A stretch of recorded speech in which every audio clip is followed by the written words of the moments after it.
உலக மக்கள் எல்லோருக்கும் வணக்கம். நான் உங்கள் ஜி கோபால் பேசுகிறேன். இன்னைக்கு பேசக்கூடிய தலைப்பு என்ன அப்படின்னா மாத பலன்கள். மாத பலன்கள் வரிசையில் ஏப்ரல் மாத பலன்கள் தனுசு ராசிக்காரங்களுக்கு எப்படி இருக்கும் அதை பற்றி தான் இந்த வீடியோவில் பேச போகிறோம். அதே சமயத்தில் ஏப்ரல் மாதத்தில் தமிழ் புத்தாண்டு பிறக்கவிருக்கிறது. உங்கள் எல்லாத்துக்குமே அட்வான்ஸ் தமிழ் புத்தாண்டு வாழ்த்துக்கள். அப்போது இந்த ஏப்ரல் மாதத்தில் கிரக அடைவுகள் எப்படி இருக்குன்னு பார்த்துடலாங்களா? உங்களுடைய ராசிக்கு 3வது இடத்தில் ராகு பகவான், 4வது இடத்தில் சனி பகவான், செவ்வாய் பகவான், சூரிய பகவான், புதன் பகவான், இந்த 4 கிரகங்களும் மீனத்தில், 5ஆம் இடத்தில் சுக்கிர பகவான், 7ஆம் இடத்தில் குரு பகவான், 9ஆம் இடத்தில் கேது பகவான். இது இந்த மாத கிரக அடைவுகள். அப்போ தனுசு ராசிக்காரங்களுக்கு இந்த மாதத்தில் கிரக அடைவுகளால் எப்படி இருக்கும் அப்படின்னு இப்போ எதிர்பார்த்து காத்துட்ருக்கிறீங்க. நீங்கள் இந்த வீடியோவை பார்க்குறீங்கன்னா நம்மளுக்கு ஏதாவது ரூபத்தில் நல்லது நடக்குமா? தனுசு ராசிக்காரங்களே, உங்களுக்கு இந்த கிரக அடைவுகள் 100க்கு 90% சாதகமாக இருக்கிறது. உங்களுக்கு நல்ல பலன்களை இந்த மாதத்தில் அனுபவிக்க போகிறீர்கள். ஒரு மனுஷனுக்கு நல்ல நேரம் அப்படிங்கிறது ஒரு நாள் வந்தாவே போதும். பல வருட கஷ்டங்களை கண்டிப்பாக அது தீர்த்து வைக்கும். இந்த விஷயம் நான் ஏன் சொல்றதுக்கு வந்தேன் அப்படின்னா, தனுசு ராசிக்காரங்களுக்கு இந்த மாதம் கிரக அடைவுகள் அற்புதமாக இருக்கிறது.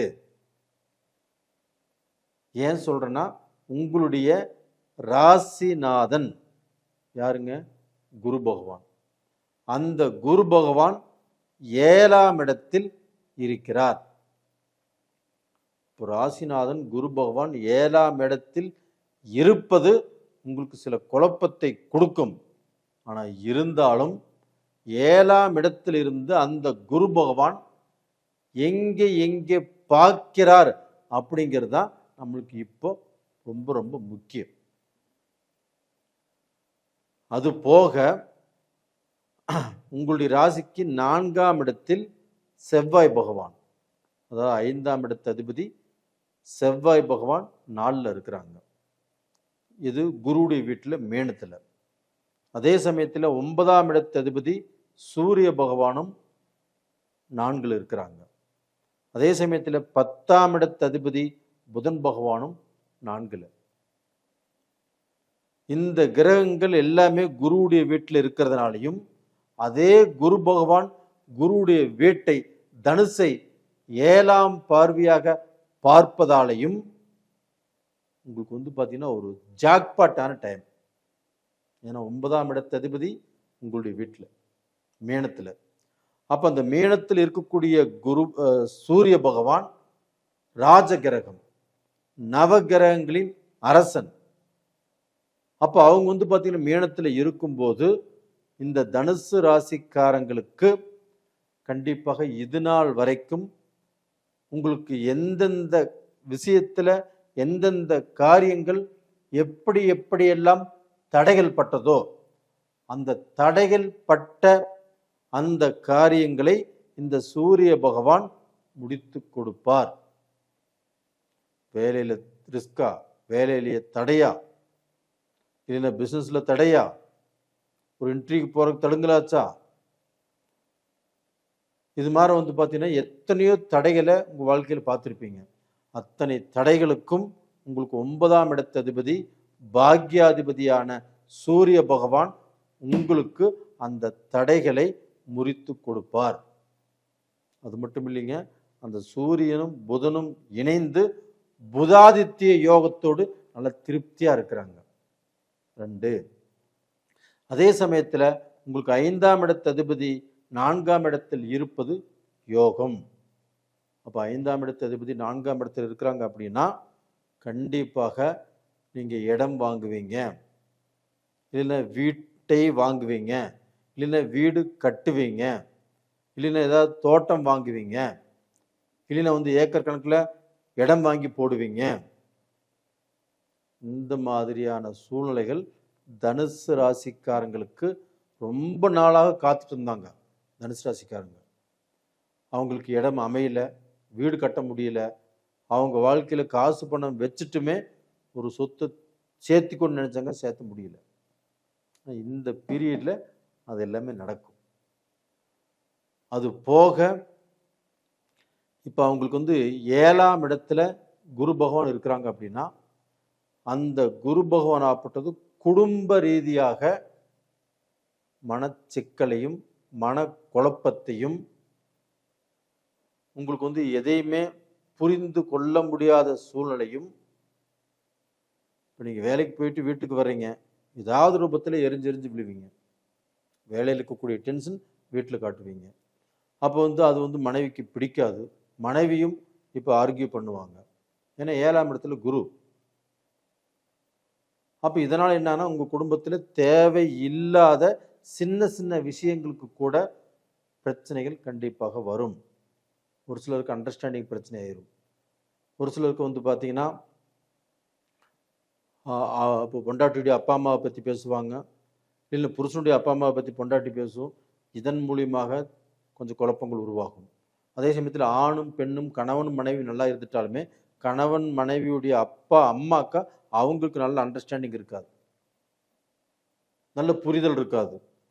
இதனாலேயே இவங்களுக்குள்ள சில சிக்கல்கள் பிரச்சனைகள் வரக்கூடிய வாய்ப்புகள் உருவாகும். இதை மட்டும் கொஞ்சம் ஜாக்கிரதையாக பார்த்துக்கோங்க. அதே சமயத்தில் உங்களுக்கு சுக்கிர பகவான் 6ஆம் இடத்துக்குரிய கிரகமும் 11ஆம் இடத்துக்குரிய கிரகமும் சுக்கிர பகவான் உங்களுக்கு 5ஆம் இடத்துல இப்போ இருக்கிறாங்க. இந்த 5ஆம் இடத்துல இருக்கக்கூடிய சுக்கிர பகவான் ஆகப்பட்டது உங்களுக்கு பார்த்தீங்கன்னா திருமண காலகட்டத்தை உருவாக்கி கொடுப்பார். அந்த குரு பகவான் ராசியவே பார்த்து, ராசிக்கு 3ஆம் இடத்தையும் பார்த்து, ராசிக்கு 11ஆம் இடத்தையும் பார்க்கிறார். இதனால தனுசு ராசியில பிறந்தவர்கள் தாராளமாக மாப்பிள்ளை பார்க்கலாம், பொண்ணு பார்க்கலாம், நல்ல முடிவை எடுக்கலாம். அப்ப அந்த முடிவு, இந்த மாதத்தில் எடுக்கக்கூடிய முடிவு உங்களுக்கு பார்த்தீங்கன்னா அவங்களுடைய வாழ்க்கையில அவங்க ஒன்று சேருவதற்குண்டான ஒரு நல்ல முடிவாக இருக்கும். அது போக எக்ஸாம் எழுதுறவங்க, டிஎன்பிசி எக்ஸாம் எழுதுறவங்க, குரூப் ஏ எக்ஸாம் எழுதுறவங்க தாராளமாக எழுதலாம். அப்படி எழுதினாலும் நீங்கள் எதிர்பார்த்த ரிசல்ட்டு கண்டிப்பாக கிடைக்கும். இல்லை நீங்கள் இந்த கோர்ஸ் தான் படிக்கணும், இந்த காலேஜுக்கு தான் போகணும் அப்படிங்கிற ஒரு எண்ணம் உங்கள் மனசில் இருக்கும். இல்லை உங்கள் ஃப்ரெண்ட்ஸ் எல்லாம் சொல்லியிருப்பாங்க, நீங்கள் ஒரு முடிவு பண்ணியிருப்பீங்க, அந்த முடிவும் ஒர்க் அவுட் ஆகும்.